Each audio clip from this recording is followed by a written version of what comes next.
अपना मुद्दा अपनी बात। आप देख रहे हैं सैफ़ी के साथ सच की बात। सलाम इंडिया, मैं हूं इमरान सैफ़ी और आज हम हैं मुस्तफ़ाबाद में और आज हमारे साथ हैं एक अजीम शख्सियत मास्टर शेर मोहम्मद साहब, जो कि एक बेहतरीन समाज सेवी हैं। इन्होंने काफ़ी काम करा है, हम इनसे जानेंगे। मास्टर जी, जिस हिसाब से हमारी सैफ़ी समाज ने तरक्की करी है, फिर भी इसमें शिक्षा का स्तर बहुत कम है, तालीम बहुत कम लोग हासिल कर पा रहे हैं। इसकी क्या वजह मानते हैं आप? असल में क्या है कि तालीम की तरफ जो शुरुआती दौर में समाज का ध्यान बहुत कमी के साथ था, लेकिन अब 90 के दशक के बाद में मैं समझता हूँ कि एजुकेशन में हमारा समाज बहुत आगे अब पहुँच चुका है। अब ऐसी कोई वो नहीं है कि एजुकेशन में हमारा समाज आगे नहीं बढ़ रहा। सोफिया एनजीओ जैसी संस्थाएं एजुकेशन में, मैं कहता हूँ कि दिल्ली में नहीं, इंडिया लेवल पर एजुकेशन में काम कर रही हैं। शैक्षणिक तौर पर हमारा समाज, सैफी समाज, बहुत आगे निकल चुका है।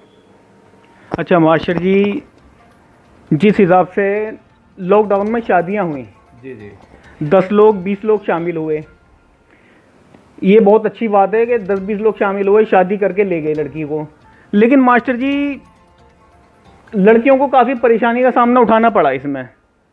इसकी क्या वजह मानते हैं आप? उसका रीज़न ये है, ये बहुत अच्छा जो लोगों ने स्टेप लिया कि 10-5 लोग लेकर निकाह जो हो रहे हैं। मैं कहता हूँ कि इसमें एक गरीब जो बेटी का बाप है, उन्हें भी बहुत अच्छी इसमें फ़ायदा मिला। लेकिन इसके साथ साथ ज़्यादातर लोगों में जो मैंने देखने में, जो सुनने में आया है, जो बिगाड़ हुए हैं, जो बिगाड़ वही लोग कर रहे हैं जो दहेज के लोभी लोग हैं, जिन्होंने ये उम्मीद कर रखी थी कि भाई हमें बेटा की शादी में दहेज मिलेगा और उनकी उम्मीद के मुताबिक उन्हें नहीं हुआ, तो उन्हीं में बिगाड़ हो रहा। बाकी ज़्यादातर ये सफल की तरफ गए हैं। और मैं समझता हूँ कि कई हज़ार निकाह ऐसे हो गए उन बेटियों के। तो मैं तो कहता हूँ कि ये परंपरा बहुत आगे तक रहनी चाहिए, ताकि गरीब एक बेटी के बाप को एहसास ना हो। गरीब और अमीर का फ़र्क बिल्कुल इसमें ख़त्म हो गया। ये अल्लाह की मर्ज़ी, अल्लाह की तरफ से है। अच्छा मास्टर जी, जिस हिसाब से सैफी समाज में बहुत सारे संगठन हैं, जी बहुत सारी तंजीमें हैं, क्या आपको नहीं लगता इन सारी तंजीमों को एकजुट होकर काम करना चाहिए, जिससे समाज का, सैफी समाज का भला हो सके? जी मेरा ये मानना है कि संगठन चाहे 1000 हो जाए, लेकिन हर संगठन का लक्ष्य एक ही होना चाहिए। और मैं जितने भी संगठन हैं, चाहे सवाई है, चाहे स्वाद है, चाहे कौंसिल है, और जितने भी हमारे सैफी समाज के संगठन हैं, जो हमारे बुजुर्गों ने सैफी समाज के लिए जो काम किया है, किसी ना किसी तरीक़ा से उन्होंने बेहतर काम किया है। और हर संगठन ने काम किया है, मैं किसी संगठन की बुराई नहीं करना चाहता। हर संगठन ने जितना उनसे हुआ है उतना उन्होंने काम करा है। लेकिन समाज की बेहतरी के लिए आज ज़रूरी है कि हमारा लक्ष्य एक होना चाहिए। हम मिलकर, एक होकर, एक प्लेटफार्म पर आकर इस समाज को राजनीतिक, सामाजिक, आर्थिक दृष्टि से हम लोग आगे बढ़ाएं, और तभी ये समाज तरक्की आगे कर सके। अच्छा मास्टर जी, क्या आपको नहीं लगता कि सैफी समाज, इसमें जितनी तंजीम है, सबको एकजुट होकर दहेज के खिलाफ मुहिम चलानी चाहिए, जिससे सैफियों को ही नहीं और भी समाजों को तालीम हासिल हो, इबरत हासिल हो? हाँ बिल्कुल आपका कहना बिल्कुल सही है कि जितने भी सैफी समाज की जितनी भी हमारी तंजीमें हैं, सबको मिलकर एक दहेज प्रथा के खिलाफ एक होकर ये एक मुहिम चलानी चाहिए, ताकि गरीब और अमीर दोनों मिलकर एक जैसा ही काम करें। तो मैं कहता हूं कि गरीब समाज, जो हमारे गरीब सैफी समाज है, उसमें एक अच्छा मैसेज जाएगा और ये सभी तंजीमों को करना चाहिए। ऐसे पहले कई प्रोग्राम हुए हैं। एक मीटिंग ओखला में हुई थी, एक मीटिंग ये मेरठ में हुई थी, वहाँ भी मैं गया था। वहाँ भी मैंने खड़े होकर यहाँ कहा, तो थोड़ा सा कड़वा सच है जो मैं बोलता हूँ।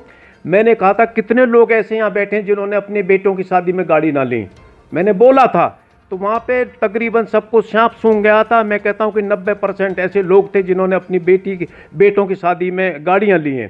तो ये अपने आप पे हमें कंट्रोल करना पड़ेगा। जब हम बड़े लोग कंट्रोल करेंगे, तभी छोटे समाज के, जो हमारे सैफी समाज के जो गरीब समाज है, तब वो उस पर अमल करेगा। अब मैंने अपनी बेटी और बेटा की शादी 29 तारीख में लॉकडाउन में रखी है, जिसमें मैं खुद पहल करने जा रहा हूँ। और मैंने ओखला से शादी हो रही है, मैं कोई दहेज नहीं ले रहा, मैंने अपनी तरफ से पहल की है।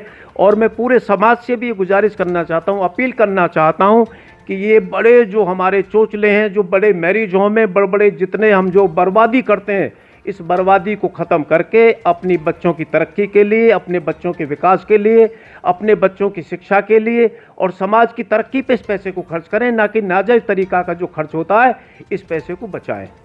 अच्छा मास्टर जी, जैसे कि ऑल इंडिया सैफ़ी काउंसिल के ज़फ़र अहमद साहब जी जी। इस दुनिया को अलविदा कह गए हैं, आप कितना बड़ा नुकसान मानते हैं समाज के लिए इसे? मैं जफर साहब मेरे कम से कम 30 साल पुराने दोस्त थे और वो एक सैफी समाज के लिए एक रोशनी थे, एक आईना थे, और उनकी कमी को मैं समझता हूँ कि समाज शायद पूरा नहीं कर पाएगा, कि जो उन्होंने इस समाज को राह दिखाई, जितना मैं उन्हें करीब से जानता हूँ।